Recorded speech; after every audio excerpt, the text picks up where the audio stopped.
कल हमारा संज्ञा का टॉपिक जो है कंप्लीट हो गया था। उसमें जो भी क्वेश्चन आंसर थे वो भी हमारे कंप्लीट हो गए थे। टेस्ट जो भी था, होप कि आप लोगों ने फिर से उसको चेक किया होगा।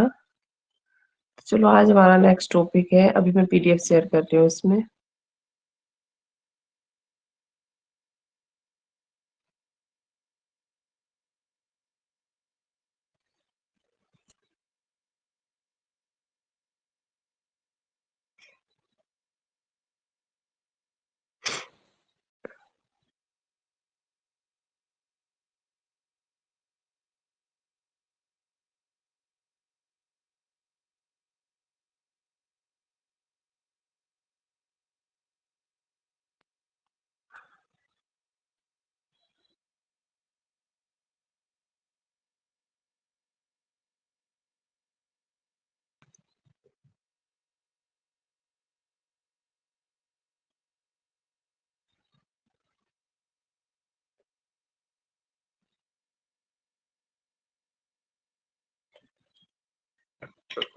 आज का जो हमारा टॉपिक है वो है वर्ण विचार पर। वैसे ये टॉपिक ना बहुत ही लेंथी है अगर हम पढ़ेंगे, है ना। पर वैसे तो मैं इसमें पूरी चीजें कवर करने वाली हूँ जो भी मोस्ट इम्पोर्टेंट है ना। पर अगर ढंग से अगर इसके लेक्चर लगाएंगे ना, 3 या 4 लेक्चर में अटेंड होगा ये।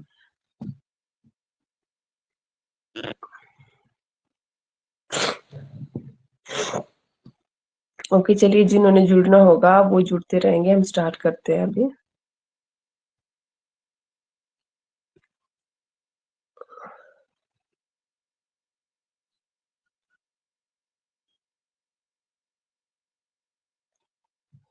वर्ण है ये चीज तो हम लोग बचपन से ही पढ़ते आ रहे हैं कि वर्ण क्या होते हैं। जैसे अनार है, ठीक है। अ से लेकर ग तक जो भी चीजें हैं वो हम लोगों ने फर्स्ट क्लास से ही पढ़ी हुई है। तो इसमें वर्ण विचार में जो कुछ चीजें ऐसी होती है जो हमें छोटी छोटी पढ़नी है कि ध्वनि क्या है, अक्षर क्या है, वर्ण क्या होते हैं। जैसे लुंठित वर्ण क्या होते हैं, द्विज व्यंजन क्या होते हैं, ओके, स्वर क्या होते हैं, व्यंजन क्या है, स्पर्श व्यंजन क्या होगा, उष्ण व्यंजन क्या होगा। ओके, इसमें जो सबसे पहले है, 1 मिनट जरा मैं स्टैंड को ना अच्छे से सेट कर लेती हूँ। अच्छे से सेट नहीं हुआ है अभी।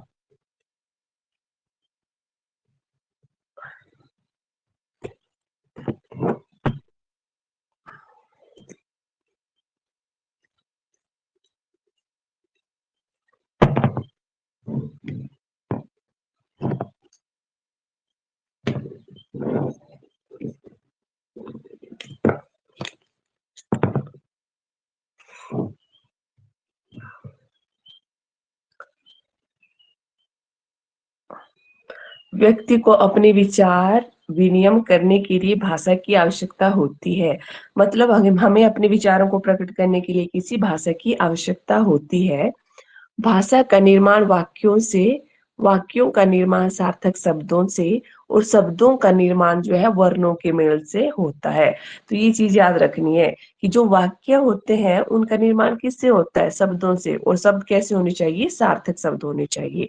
और जो शब्द होते हैं और शब्दों का निर्माण किससे होता है, वर्णों के मेल से होता है।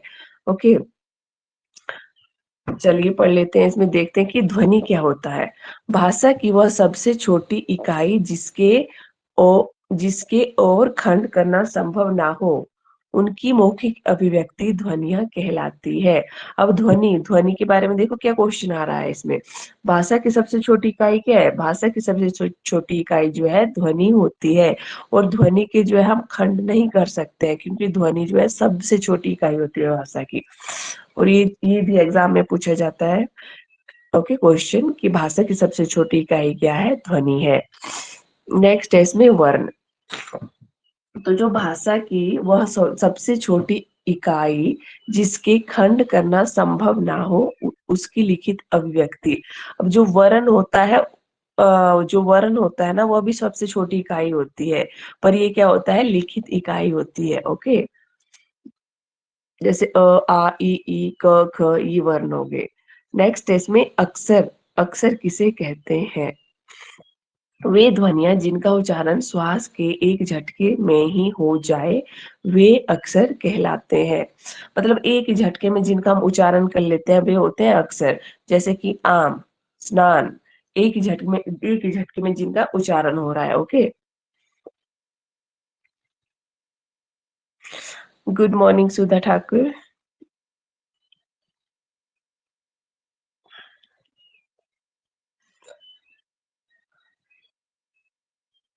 ओके, चलिए नेक्स्ट है इसमें लिपि। अब लिपि क्या होता है?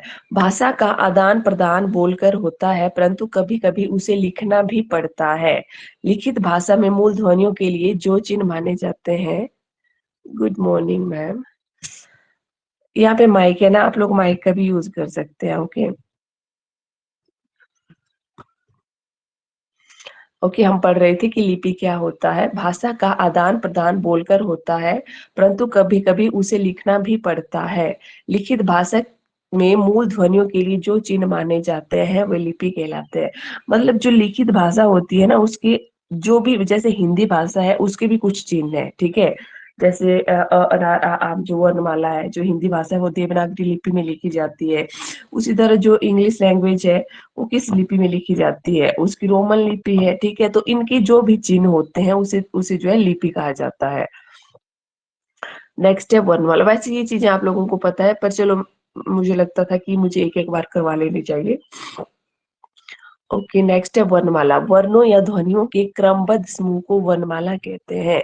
और वर्णमाला में एक चीज याद रखनी है, क्रमबद्ध। वर्णमाला में आप लोग जो है जैसे कि अ आ इ ई उ ऊ है, क ख ग घ, ठीक है। ये चीजें जो आपने क्रम में लिखनी है, ऐसा नहीं कि क के बाद प लिख दिया है ना। ये चीजें नहीं आएगी, आपने जो है क्रम में चीजों को लिखना है। ओके।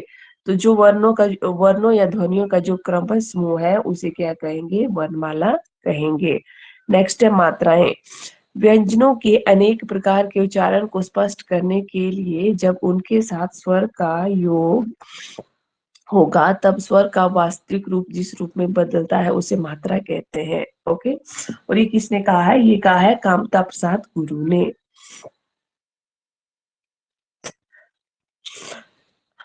तो क्या होता है, मात्राएं क्या होती है? अब देखिए, जो भी स्वर है ना हमारे, जो भी स्वर है वे सारी क्या है? मात्राएं ही होती हैं। ओके। जो भी स्वर है अब देखिए, पर अ स्वर एक ऐसा स्वर है जिसकी कोई मात्रा नहीं है। और जो भी है आ है, ठीक है। आ से की कोई मात्रा नहीं है ना। आ के बाद जो भी स्वर है ना उनकी मात्राएं हैं, और ये जो मात्राएं हैं यही स्वर कहलाती है। ओके। हाँ, चलो इसमें नेक्स्ट है।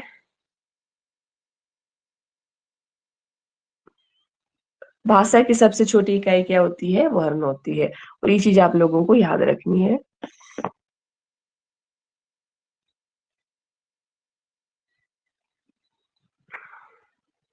अर्थ के आधार पर भाषा की सबसे छोटी इकाई शब्द है। अब देखिए, जो भी जरूरी क्वेश्चन है ना यहाँ से, आप लोगों ने उसको बनाना है। जैसे आप नोट्स बनाएंगे ना, तो नोट्स में ये सारी चीजें उतारने की जरूरत नहीं है आप लोगों को।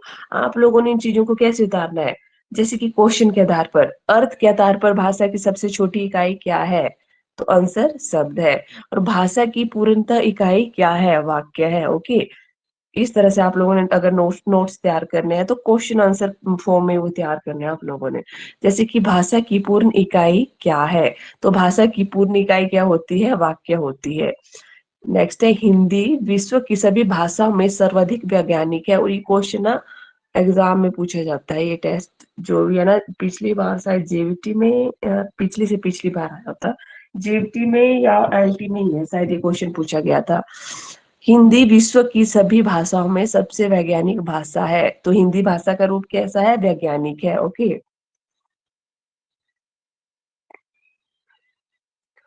अच्छा, अब चलिए, अब जो जो छोटी छोटी चीजें थी ना, जैसे वर्ण क्या है, अक्षर क्या है, ध्वनि क्या है, ये चीजें तो मैंने आप लोगों को पीछे करवा ली। तो चलिए अब पढ़ते हैं जो वर्णमाला है उसके बारे में। तो जो हिंदी वर्ण है, हिंदी वर्णों को दो भागों में बांटा गया है। एक है इसमें स्वर और दूसरा है इसमें व्यंजन। स्वर और व्यंजन। तो चलो सबसे पहले हम देखेंगे स्वर। स्वर एवं स्वरों के प्रकार। अगर फास्ट हो रहा होगा तो बोलना, मैं थोड़ा स्लो कर दूंगी। पर जहाँ समझाने की जरूरत होगी ना, वहां मैं अपनी स्पीड खुद ही कम कर लूंगी। परंतु कुछ चीजें ऐसी है जो आप लोगों को खुद से लर्न करनी है। बताना मेरा फर्ज है और याद करना बाप का है। ओके। स्वर एवं स्वरों के प्रकार। चलिए परिभाषा पढ़ लेते हैं सबसे पहले कि स्वर क्या होते हैं। वे ध्वनियां जिनका उच्चारण करते समय फेफड़ों से उठी हुई वायु निर्बोध गति से, बिना रुकावट से, बिना घर्षण से, मुख विवर से बाहर निकल जाती है, स्वर ध्वनियां कहलाती हैं।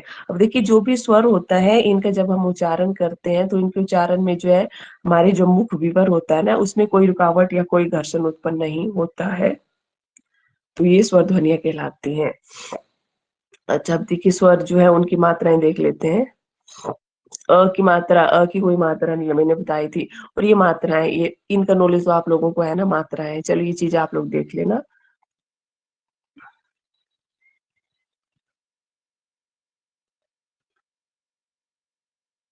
अच्छा नेक्स्ट है इसमें री का दीर्घ रूप। री का दीर्घ रूप देखिए इस तरह का होता है। अच्छा नेक्स्ट है इसमें हिंदी भाषा में अंग्रेजी भाषा का एक आगत स्वर भी है। अब जो हमारी हिंदी भाषा है ना उसमें अंग्रेजी भाषा का एक आगत स्वर है। और आगत स्वर क्या होते हैं, जो दूसरी भाषाओं से हिंदी में हमने जो है ली है वे होते हैं आगत स्वर। तो जो आ है, आ के ऊपर ये जो चंद्र जैसा लगाया है ना, तो ये है हमारा आगत स्वर। ओके, जैसे कि शब्द आ गया डॉक्टर, कॉलेज, कॉलेज के ऊपर भी लग रहा है। तो एग्जाम में इस तरह से क्वेश्चन आएगा, जैसे कि आप लोगों को चार ऑप्शन दे दिए गए होंगे और उसमें क्वेश्चन पूछा होगा कि निम्नलिखित में आगत स्वर कौन सा है। जैसे कि एक ऑप्शन इसमें हो जाएगा एक ऑप्शन इसमें हो जाएगा डॉक्टर, ठीक है। और इसमें दे दिए जाएंगे जैसे किसी के नाम नूम जिसमें ये वाला चंद्र नहीं लगा होगा ऊपर। तो जो आगत स्वर वाले जो अक्षर है वो है ये वाले, डॉक्टर है, कॉलेज है और हॉस्पिटल है। ओके, हिंदी भाषा में कुल कितने स्वर हैं? 11 स्वर हैं। तो ये जो स्वर है ना इनको भी आगे डिवाइड किया गया है, कुछ उच्चारण के आधार पर होते हैं, कुछ मुख विवर के खोलने के आधार पर है, इस तरह से है ये स्वर भी। तो चलिए इसमें सबसे पहला है उच्चारण के आधार पर जो स्वर है उसका वर्गीकरण किस तरह से किया गया है। उच्चारण के आधार पर जो स्वर है वो तीन प्रकार के हैं, ह्रस्व स्वर है, दीर्घ स्वर है और प्लुत स्वर है। तो ह्रस्व स्वर क्या होते हैं? ह्रस्व स्वर क्या होते हैं? जिनके उच्चारण में कम समय लगता है। ह्रस्व स्वर को ही मूल स्वर भी कहा जाता है। ओके, ये चीज याद रखनी है, ह्रस्व स्वर ही मूल स्वर कहलाते हैं। कई बार एग्जाम में पूछ लिया जाता है कि अ कौन सा स्वर है, मूल स्वर है, दीर्घ स्वर है, संधि स्वर है या संयुक्त स्वर है। तो अ कौन सा स्वर है? मूल स्वर है। ओके, अ के बाद ई उ री भी किस में आता है? ह्रस्व स्वर में आता है, अर्थात मूल स्वर में आता है। ओके, दूसरा है इसमें दीर्घ स्वर, जिनके उच्चारण में ह्रस्व स्वरों की तुलना में दोगुना समय लगता है, ये दीर्घ स्वर होते हैं।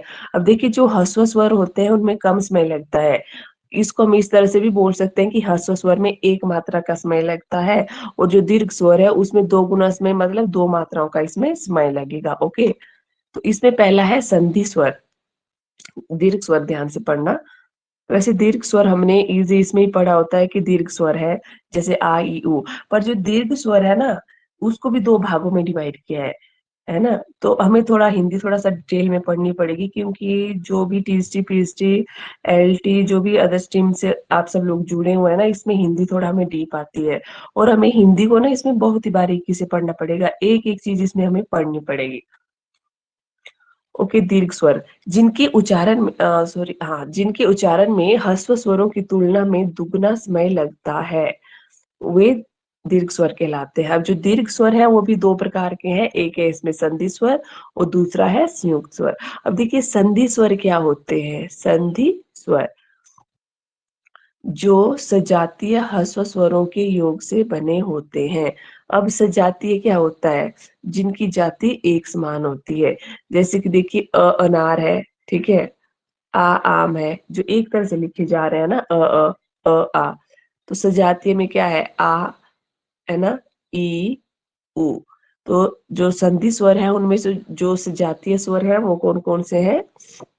जो सजातीय है वे है सजातीय ह्रस्व, बोला है इन्होंने, ठीक है। जो सजातीय ह्रस्व स्वर है वो है ई और उ।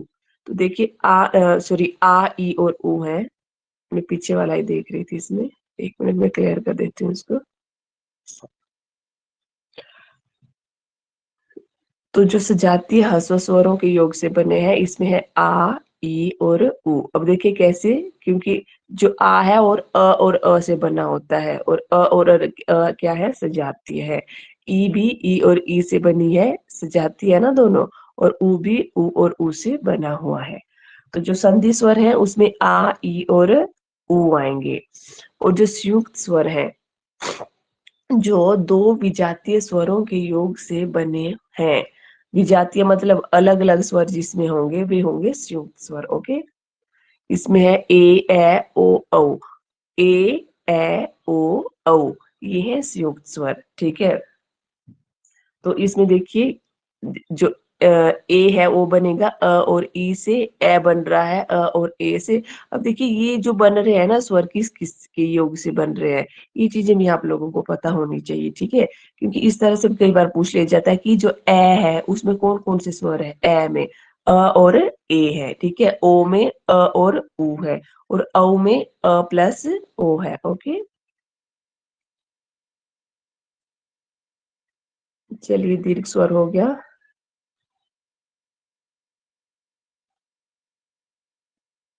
नेक्स्ट है इसमें प्लुत स्वर। अब देखिए जो प्लुत स्वर है ना, वैसे हिंदी में ये स्वर जो है बहुत कम प्रयोग किया जाता है हिंदी में। ठीक है, जिस मर स्मय के उच्चारण सॉरी जिस स्वर के उच्चारण में दीर्घ स्वर से भी अधिक समय लगे उसे प्लुत स्वर कहते हैं। प्लुत स्वर का उच्चारण दूर से किसी को बुलाने पर तथा संस्कृत भाषा के मंत्र आदि के उच्चारण के लिए होता है। इसे त्रिमात्रिक स्वर भी कहा जाता है, मतलब तीन मात्राएं जिसमें होती है। ठीक है, तो देखिए जो प्लुत स्वर होता है ना, इसमें इन्होंने बताया ना कि जो संस्कृत भाषा के जो मंत्र उच्चारण होते हैं, जिसको लंबा ले जाना पड़ता है किसी चीज को, तो वो होते हैं प्लुत स्वर। जो प्लुत स्वर है, देखिए इसका उदाहरण है ओम। ओम, अब ओम का उच्चारण कैसे करते हैं हम लोग, लंबा करना पड़ता है ना ओम का उच्चारण। तो ये होता है प्लुत स्वर का चिन्ह। जहां भी ये चिन्ह होगा किसी भी शब्द के अंदर, तो वहां पर कौन सा स्वर होगा, प्लुत स्वर होगा। ओके,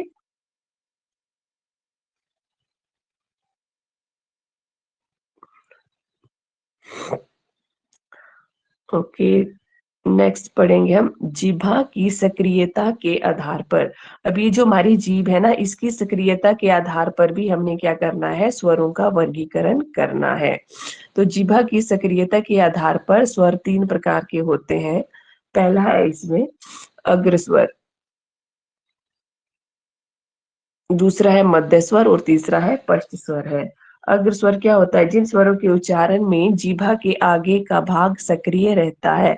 अब जो हमारी जीभ है, ठीक है, अग्र स्वर में क्या होता है, जो हमारी जीभ है इसका जो अग्र भाग है ये सक्रिय रहेगा। तो इसमें कौन कौन से स्वर आएंगे, ई, ए और री। और जो मध्य स्वर है, जिस स्वर के उच्चारण में जीभा का मध्य भाग सक्रिय रहता है। अब मध्य भाग में कौन आएगा, अ। ओके, मध्य भाग में याद रखना अ आएगा। और तीसरा है पश्च, जिन स्वरों के उच्चारण में जीभा का पिछला भाग सक्रिय रहता है वे पश्च स्वर कहलाते हैं। इसमें आएगा आ, उ, ओ, औ और आ। ओके, अब देखिए इसको कैसे याद करेंगे आप लोग। जैसे एक चीज याद रख लेनी है आप लोगों ने इसमें, कि जीभा की सक्रियता के आधार पर तीन भेद हैं। एक है अग्र स्वर, दूसरा है मध्य स्वर, और तीसरा है पश्च स्वर। ठीक है, और जो पश्च स्वर है उसको याद रखना है कि जो भी पश्च स्वर है उसमें तीन की आकृति वाले जो भी स्वर है वो सारे आएंगे।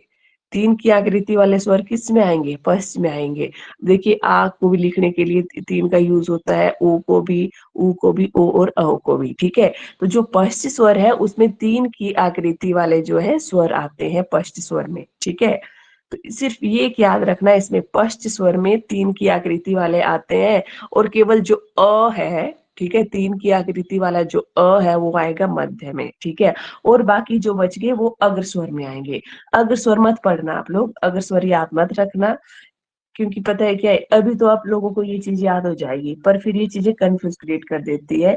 आप लोगों ने सिर्फ याद रखना है कि जो पश्च स्वर है उसमें तीन की आकृति वाले सारे स्वर आएंगे, और केवल जो है ना वो आएगा मध्य स्वर में। ओके, तो इस तरह से आप लोगों को लर्न हो जाएगा ये।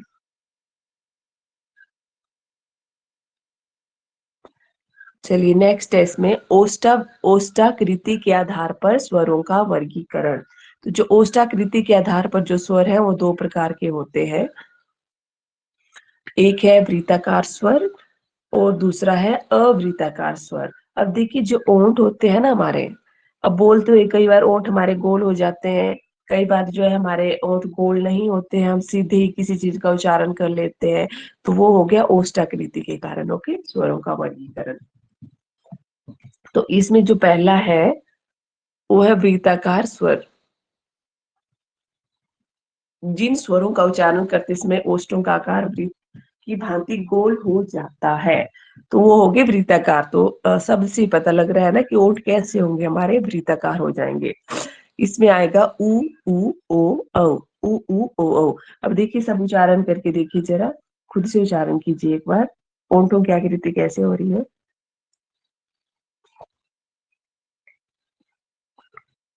उ उ ओ औ और जो आ है, ये इसमें जो है हमारे होंठ वृत्ताकार होंगे। अब देखिए जब भी आप लोग वर्णमाला का उच्चारण करेंगे आ ई उ ओ औ, पहले जो भी स्वर है ना उनका उच्चारण कीजिए एक बार, अ से लेकर औ तक।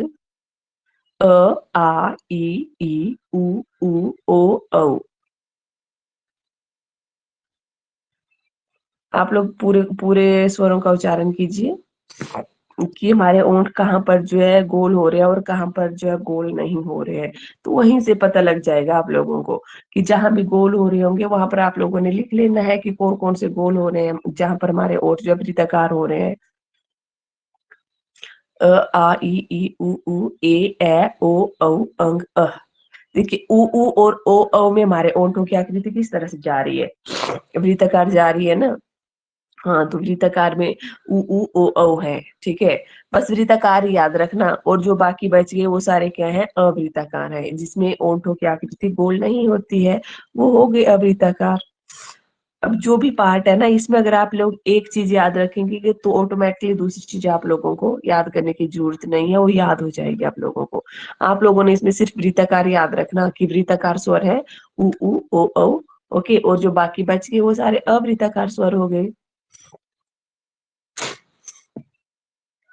नेक्स्ट है इसमें मुखावृत्ति के आधार पर स्वरों का वर्गीकरण।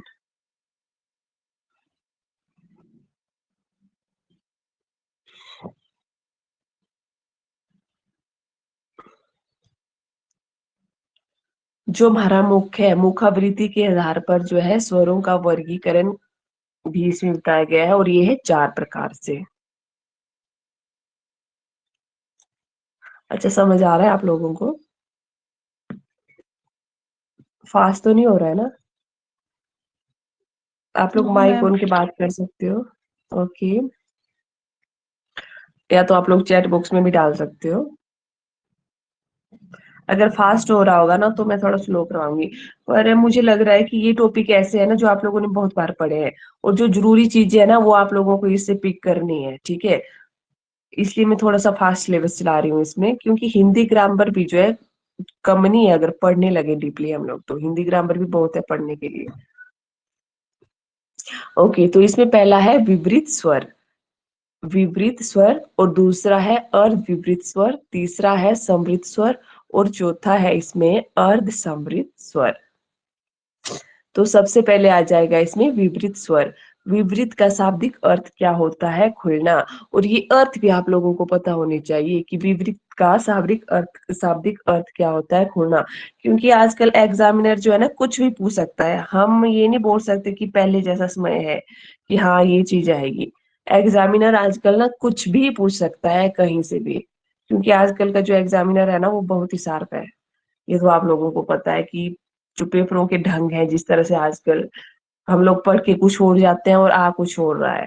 तो इसलिए कुछ भी चीज छोड़नी नहीं है, जो भी आप लोगों के पास जरूरी, जो भी आपके पास फैक्ट होंगे वो चीज आप लोगों ने चाहे एक बार पढ़नी है पर पढ़नी जरूर है, छोड़नी नहीं है, ठीक है।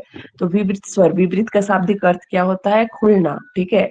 जिस स्वर का उच्चारण करते समय मुख पूर्ण रूप से खुल जाता है, मतलब जिसमें जो हमारा मुख मतलब जो मुंह है वो पूरा खुल जाता है।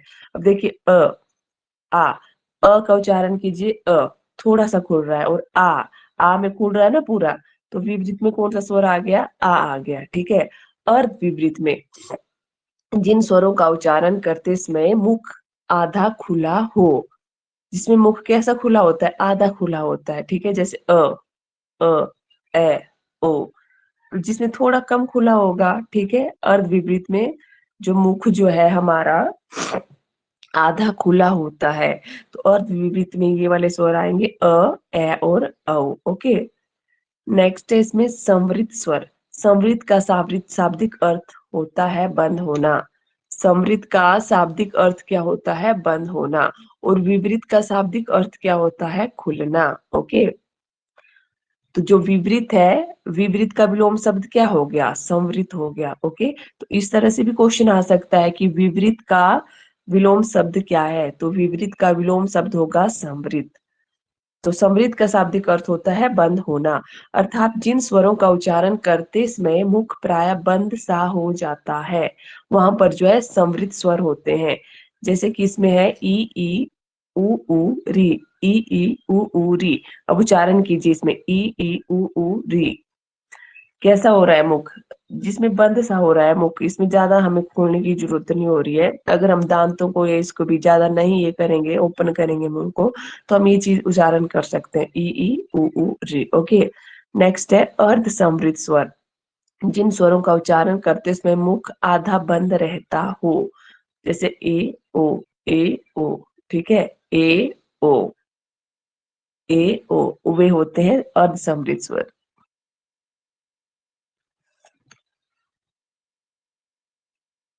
चलिए इसमें नेक्स्ट है उच्चारण स्थान के आधार पर स्वरों का वर्गीकरण। तो उच्चारण स्थान के आधार पर जो स्वर है, अब देखिए उच्चारण स्थान के जैसे कंठ है, तालु है, मूर्धा है, ओष्ठ है, ये चीजें जो है वर्णमाला में भी आएंगी। ठीक है, वर्णमाला में भी हम जो है स्वरों और व्यंजनों को एक साथ पढ़ेंगे कि कंठ में कौन से स्वर है और कौन से व्यंजन है। पर चलो एक बार फिर मैं यहाँ पर बता देती हूँ, और वहां मैं ट्रिक से बताऊंगी आप लोगों को कि कैसे याद करना है। चलो देख लेते हैं कि उच्चारण के आधार पर स्वरों का वर्गीकरण। इसमें सबसे पहला है कंठे स्वर।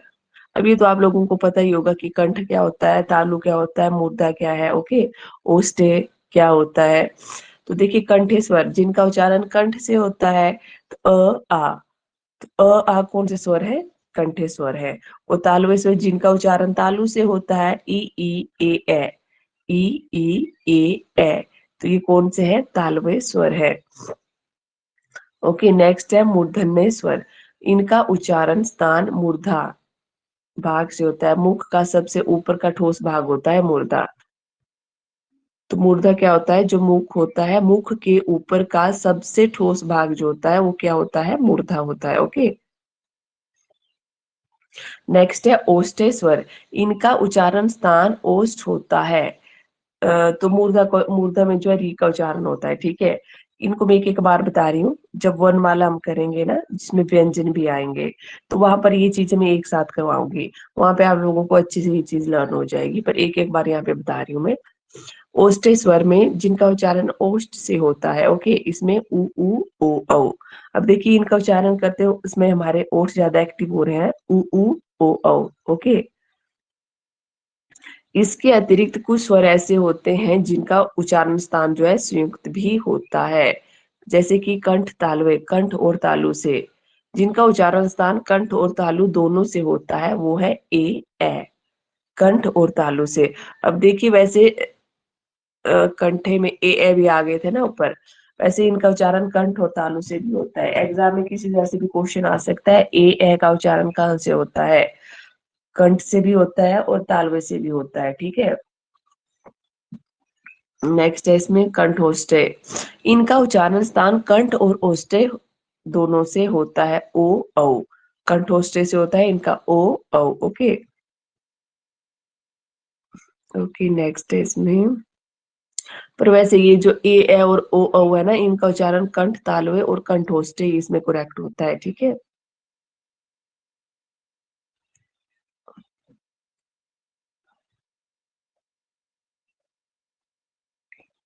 चलिए स्वरों के, अब स्वर जो है हमारे कंप्लीट हो गए। स्वरों का जो भी वर्गीकरण था वो हमारा खत्म हो गया। अब स्वरों के बारे में कुछ जरूरी चीजें हैं, ये बहुत ही जरूरी चीजें हैं जो भी स्लाइड में है, तो इसको थोड़ा ध्यान से पढ़ेंगे। अंग अह ये ना तो स्वरों की गणना में आते हैं, जो अंग और अह स्वर हैं, ये ना तो स्वरों की गणना में आते हैं, न ही व्यंजनों की गणना में आते हैं। तो इन्हें क्या कहा जाता है, इसीलिए कहा जाता है इन्हें अयोगवाह। तो जो अयोगवाह स्वर है वो कौन कौन से हैं, अंग और अह। तो इन्हें अयोगवाह क्यों कहा जाता है, क्योंकि ना तो ये स्वरों की गणना में आते हैं, ना ही ये व्यंजनों की गणना में आते हैं। ओके, क्योंकि इनका उच्चारण अ के बिना संभव नहीं है। अब देखिए, वैसे जो अयोगवाह स्वर होते हैं ना, अंग और अह, अंग और अह जो है, इनको जो है हम ना तो स्वर कहेंगे ना ही व्यंजन कहेंगे, इनकी गणना नहीं होती है किसी इसमें, तो इसलिए ये क्या है, अयोगवाह है। ओके, नेक्स्ट है, जिन स्वरों के उच्चारण में वायु यदि मुख के साथ नासिका के द्वारा बाहर निकले, वे अनुनासिक स्वर होते हैं। तो अनुनासिक स्वर क्या होते हैं, जिनमें जो वायु होती है बोलते हुए, वे नासिका के द्वारा भी निकले, मुख के साथ तो निकलेगी, जिसमें नाक का प्रयोग भी हम ज्यादा करते हैं।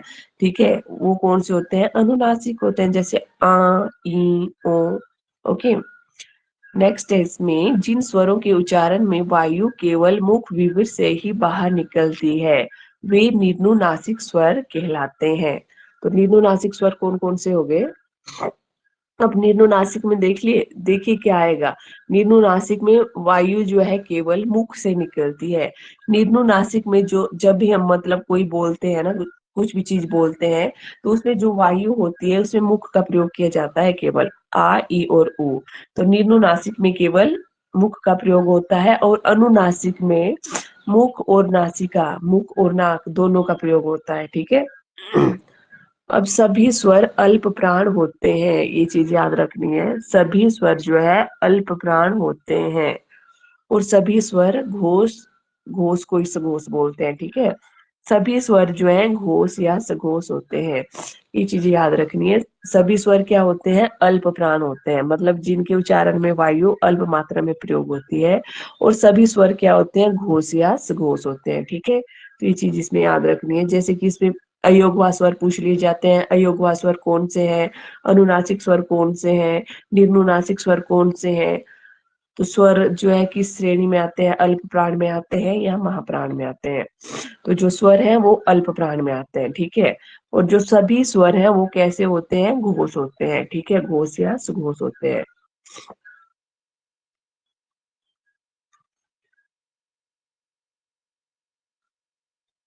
क्योंकि स्वर का तो अभी हमारा कंप्लीट हो गया है। अब नेक्स्ट है इसमें व्यंजन एवं व्यंजनों की प्रकार।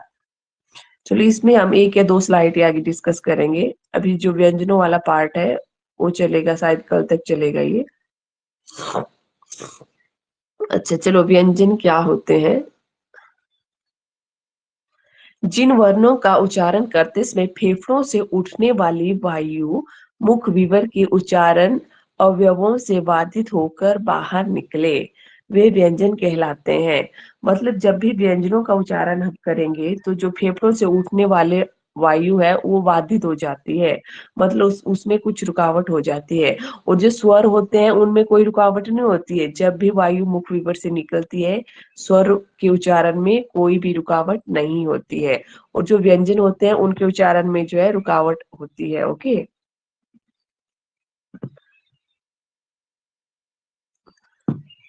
व्यंजन वर्णों के उच्चारण में स्वरों का योगदान रहता है। अब जो भी व्यंजन है वे बिना स्वर की सहायता से नहीं बोले जाते हैं, अर्थात प्रत्येक अर्थात प्रत्येक व्यंजन वर्ण अ स्वर से ही उच्चारित होता है।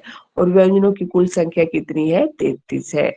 नेक्स्ट है इसमें स्पर्श व्यंजन, वे व्यंजन जिनका उच्चारण, अब देखिए जो व्यंजन है ना उनको भी जैसे स्पर्श व्यंजन है, उपसम व्यंजन है, अंतस्थ व्यंजन है, संयुक्त व्यंजन है। तो जो व्यंजन है उनको भी डिवाइड किया गया है। ठीक है, तो सबसे पहले है इसमें स्पर्श व्यंजन क्या होते हैं। वे व्यंजन जिनका उच्चारण कंठ, तालु, मूर्धा, दंत, ओष्ठ आदि स्थानों से स्पर्श होता है, वे जो है स्पर्श व्यंजन कहलाते हैं। अब देखिए, स्पर्श से पता चल रहा है स्पर्श व्यंजन क्या होते हैं। स्पर्श व्यंजन वे होते हैं जो भी हमारे मुख अंग है ना, मुखांग है। ठीक है, जैसे कंठ है, तालु है, मूर्धा है, दंत है, ओष्ठ है, इनको जो है स्पर्श करेंगे वे होंगे स्पर्श व्यंजन। ठीक है,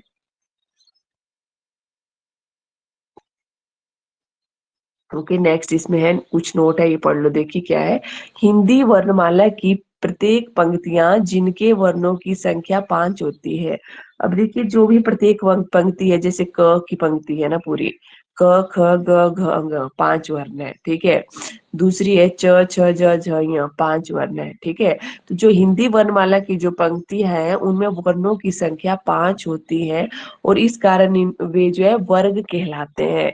जो क है, क की पंक्ति कवर्ग कहलाएगी, ठीक है। च की पंक्ति जो भी है वो चवर्ग कहलाएगी। ट की टवर्ग, त की तवर्ग और प की पवर्ग कहलाएगी, ओके। और इन पंक्तियों के जो वर्ण है उन्हीं के आधार पर जो है इनके वर्गों का भी जो है नाम रखा गया है। वर्गों के सभी वर्ण स्वर स्पर्श व्यंजन कहलाते हैं। तो जो भी स्पर्श व्यंजन है उनकी संख्या इसमें कितनी बताई गई है? 25 बताई गई है। अब देखिए यहाँ पर मैंने बताया था ना, जैसे क ख ग घ अ है, प्रत्येक जो वर्ग है उसका जो पहला अक्षर है उसी के आधार पर उस वर्ग का नाम है। तो ये जो 5 वर्ण है इनका नाम जो है कवर्ग है, क ख ग घ अ। दूसरा है चवर्ग, च छ ज झ ञ। तीसरा है टवर्ग, ट ठ ड ढ ण। तवर्ग में आएगा त थ द ध न। और पवर्ग में आएगा प फ ब भ म। और इस तरह से भी एग्जाम में पूछा जाता है कि जो देखिए जैसे कि ज है, ज किस वर्ग में आता है? वर्ग में आएगा, च वर्ग में आएगा, तवर्ग में आएगा या पवर्ग में? सॉरी। तो ज किस वर्ग में आएगा? चलिए चैट बॉक्स में आंसर दीजिए, दे दो। सुन भी रहे हैं कि सो गए हैं सभी? चैट बॉक्स में आंसर दे दो इसका, ज किस वर्ग में आएगा?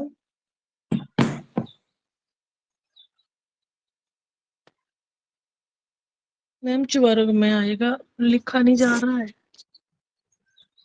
चैट बॉक्स पे नहीं लिखा जा रहा है? मैम ऑप्शन नहीं आ रही मुझे। ये जो देखो ना यहाँ पर चैट का ऑप्शन दिया है ना साथ में, स्लाइड के साथ ही हाँ देखो चैट का ऑप्शन दिया। हाँ जी, उसमें क्लिक हाँ करो जी। और नीचे जो एंटर मैसेज है ना उसके ऊपर क्लिक करो।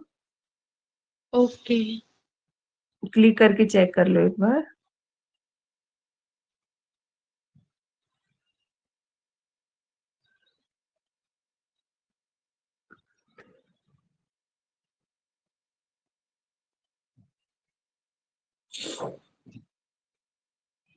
जवर्ग, सुधा ठाकुर, जवर्ग, ओके सुधा जी।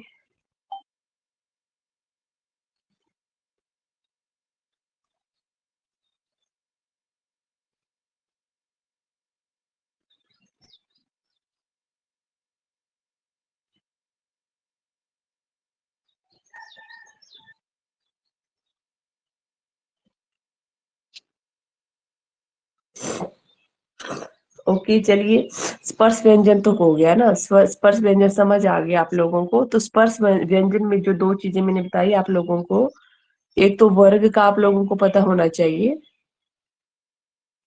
एक तो आप लोगों को वर्ग का पता होना चाहिए कि वर्ग कौन कौन से हैं, ओके। स्पर्श व्यंजन में, और जो स्पर्श व्यंजन है वो कितने में? 25 है। दूसरा आ जाइए इसमें अंतस्थ व्यंजन। तो अंतस्थ व्यंजन क्या होते हैं? वे व्यंजन जिनका उच्चारण ना तो स्वरों की भांति होता है, ना ही व्यंजनों की भांति होता है। अर्थात जिनके उच्चारण में जीभ, तालु, दांत, ओंठों को परस्पर सटाने से होता है, परंतु कहीं भी पूर्ण स्पर्श नहीं होते हैं, वे होते हैं अंतस्थ व्यंजन, ओके।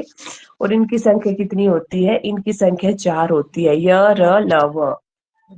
हाँ, जो य र ल वो है वे कौन से व्यंजन है? स्पर्श व्यंजन है। माइक ऑन है किसी का? ऑफ कर दो।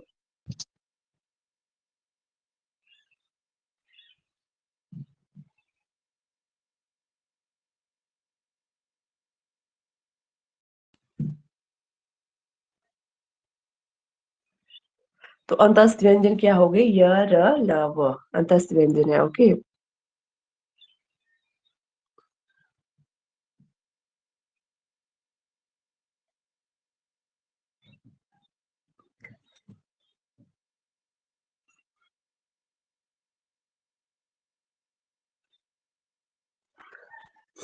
अच्छा, एक चीज है इसमें जो बहुत ही जरूरी है, और ये जो फर्स्ट लाइन है ना, फर्स्ट लाइन शो हो रही है ना सभी को, ऊपर वाले जो स्लाइड में फर्स्ट लाइन है, य तथा व को अर्ध स्वर भी कहा जाता है। और ये क्वेश्चन जो है एग्जाम में आता है कि अर्ध स्वर कौन से होते हैं। य तथा व को अर्ध स्वर भी कहा जाता है, तो ये चीज याद रखनी है। नेक्स्ट है उष्म व्यंजन, वे व्यंजन ध्वनियां जिनका उच्चारण करते समय घर्षण के कारण गर्म वायु बाहर निकलती है। उष्म का मतलब उष्मा मतलब गर्मी, ठीक है। वे ध्वनियां जिनका उच्चारण करते समय घर्षण के कारण गर्म वायु बाहर निकलती है, वे उष्म व्यंजन कहलाते हैं। तो जो उष्म व्यंजन है उनकी संख्या भी कितनी है, 4 है। श, श, स और ह। तो इनकी संख्या भी कितनी है, 4 है। और कौन कौन से हैं ये, श, श, स और ह। ओके, चलिए इसमें समझाने की कोई बात नहीं है, ये चीज भी आप लोगों को खुद से ही पढ़नी है। अब आगे आ जाइए, जो व्यंजन ध्वनियां हैं उनका वर्गीकरण करना है। व्यंजनों का वर्गीकरण मुख्य रूप से 2 आधारों पर किया जाता है। एक है उच्चारण स्थान के आधार पर और दूसरा है प्रयत्न के आधार पर। तो जो उच्चारण स्थान के आधार पर क्या होता है, फेफड़ों से उठने वाली वायु मुख के विभिन्न भागों से जीभा का सहारा लेकर टकराती है, जिससे विभिन्न वर्णों का उच्चारण होता है। इस आधार पर उस अवयव को वर्ण का उच्चारण स्थान मान लिया जाता है। अब देखिए, उच्चारण के आधार पर जब भी हम किसी चीज का, किसी वर्ण का उच्चारण कर रहे हैं, जैसे हम कर रहे हैं क, च, अब क का उच्चारण कर रहे हैं तो क, तो कहाँ पर वायु टकरा रही है वो पहचानना है हमें, च, ट, जहां भी वायु टकरा रही है उसका उच्चारण स्थान वही हो जाएगा। ओके, उच्चारण स्थान पर के आधार पर चलिए पढ़ लेते हैं इसको। सबसे पहले है इसमें कंठ है। अब कंठ पता है ना आप लोगों को कहाँ पर होता है, कंठ मतलब गला, कंठ है। अब वर्ग की लाइनों का उच्चारण कीजिए, क, ख, ग, घ, अंग, क, ख, ग, घ, क। अब देखिए ज्यादा प्रयोग कहाँ का हो रहा है, कंठ का प्रयोग हो रहा है ना, तो वर्ग की जो भी सारी पंक्तियां हैं वो किस में आएंगी, कंठ में आएंगी। ओके, और इसमें ह भी है ना आगे, ह विसर्ग है, ह तथा विसर्ग। जो ह है वो भी हमारा कंठ में आएगा, और जो भी जितनी भी विसर्गे होंगे ना, विसर्गों वाले जो भी शब्द होंगे, जो भी विसर्ग है वो भी किस में आएगी, कंठ में ही आएगी। और कंठ में मैंने स्वर भी बताए थे आप लोगों को कि कौन कौन से स्वर आते हैं कंठ में, अ और आ। और आ स्वर भी किस में आएंगे, कंठ में ही आएंगे। ओके, दूसरा है इसमें तालु में क्या आएगा, तालु में आएगा च वर्ग की सारी पंक्तियां, च, छ, ज, झ, य और य और श, य और स भी आएगा तालु में ही। ओके, अब देखिए आप लोग इस तरह से याद करेंगे ना, च, छ, ज, झ, य और य, स। इस तरह याद करने में आप लोगों को क्या होगा, एक किस्म से आपको रटना पड़ेगा, ठीक है।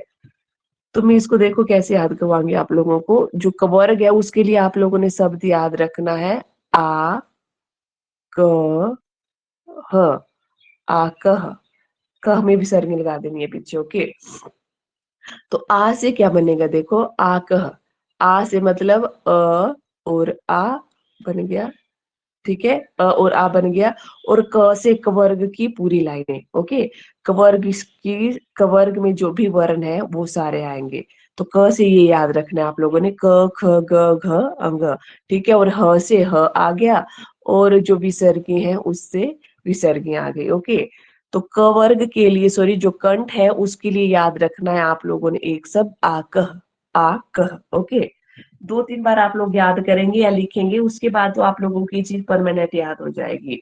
आ कह याद रखना है आप लोगों ने कंठ के लिए। आ से बनेगा आ, और क से क वर्ग की पूरी पंक्ति, और ह से ह हो गया, और जो विसर्गीय है विसर्ग हो गया, क्योंकि ह भी क वर्ग, ह भी कंठ में आता है और विसर्गे भी कंठ में आती है। ओके, ओके, चलिए अब दूसरे नंबर पर आ जाइए, तालव्य। तालवे में कौन कौन सी चीजें आती हैं, च, छ, ज, झ, य। अब जो भी कंठ की, सॉरी, जो भी च, छ, ज, झ, य। अब देखिए च वर्ग की जो भी पंक्ति है वो तो आ रही है, साथ में य और श भी आ रहा है इसमें, य और स, यस। तो ये शब्द बनाना है आपने, य और स से क्या शब्द बना लेना है, यस शब्द बना लेना है। तो अब देखिए इसको कैसे याद करेंगे, इसके लिए शब्द आप लोगों ने याद रखना है ई च यस, इचियस। ठीक है, ई से बन गया अब ई, ये भी जो है तालु में आते हैं स्वर, ई और च की पूरी लाइन, च वर्ग की और य और स, इचियस। ओके, इचियस शब्द आप लोगों ने इसके लिए याद रखना है तालु के लिए। और नेक्स्ट है ट ठ ड ढ ण, ट ठ ड ढ ण, ट वर्ग की लाइन और र और स। तो इसके लिए आप लोगों ने शब्द याद रखना है रिटरस, रिटरस, क्योंकि जो री ऋषि है और जो रीट रस, रस रिटरस, इसमें स मैंने दूसरा लिख दिया है ना यहाँ पे ससट कोण वाला स होगा। ओके, रिटरस। तो मूर्धा के लिए रिटर शब्द याद आप लोगों ने रखना है। नेक्स्ट है दंतय, दंतय में जो भी आएगा त थ द ध न ल और स, तो इसके लिए आप लोगों ने क्या शब्द याद रखना है, तलस, तलस। त से बन जाएगा त वर्ग की पूरी लाइन और ल और स से ल और स। ठीक है, इसके लिए तलस याद रखना है।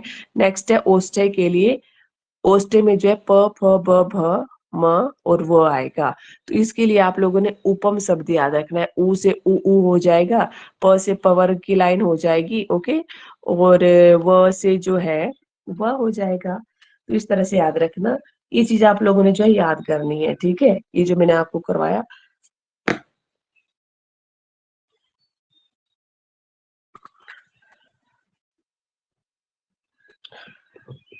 ओके, आज के लिए इतना ही करते हैं, क्योंकि मेरी क्लास स्टार्ट होने वाली है, तो मुझे उसका भी स्टडी मटेरियल चेक करना है ना।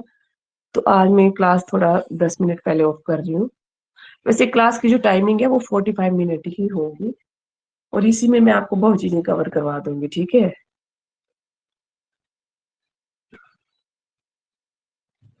अच्छा, आप लोगों को जो मैंने लिंक भेजा है ना इस क्लास का, वो आप लोगों ने शेयर कर देना है, जो भी हिंदी ग्रामर के स्टूडेंट होंगे, जो भी टेस्ट वाले हैं, जो भी टेस्ट की तैयारियां कर रहे होंगे। ओके, बस आप लोगों ने ये काम करना है कि ये लिंक शेयर कर देना है, अगर कोई और भी होंगे जो पढ़ना चाहते हैं, क्योंकि जो ये बैच स्टार्ट हो रहा है बहुत ही सस्ता बैच है, फीस मात्र 300 रुपए है महीने की, और ज्यादा से ज्यादा स्टूडेंट्स जुड़ेंगे तो आप लोगों को भी पढ़ने के लिए एक कंपटीशन मिल जाएगा ना। जब भी कंपटीशन में कोई चीजें पढ़ेंगे ना आप लोग, जब भी टेस्ट होंगे, इसमें देखिए पोल टेस्ट भी होंगे आप लोगों के आगे चल के, तो उससे पता लग जाएगा कि आप लोग कितना सीख रहे हैं, आपका जो है इसमें कौन सी इसमें जो है स्थान आ रहा है, फर्स्ट रैंक है, सेकंड रैंक है, उसके आधार पर भी हम लोग जो है आगे टेस्ट करेंगे इसके। ओके, तो चलिए आज के लिए इतना ही। अगर कोई नेट और सेट की तैयारी कर रहा होगा तो मेरी अगली क्लास है 5:30 बजे नेट और सेट की, उसमें आप लोग अगर ज्वाइन होना चाहते होंगे तो हो जाइएगा। चलिए ठीक है, ओके।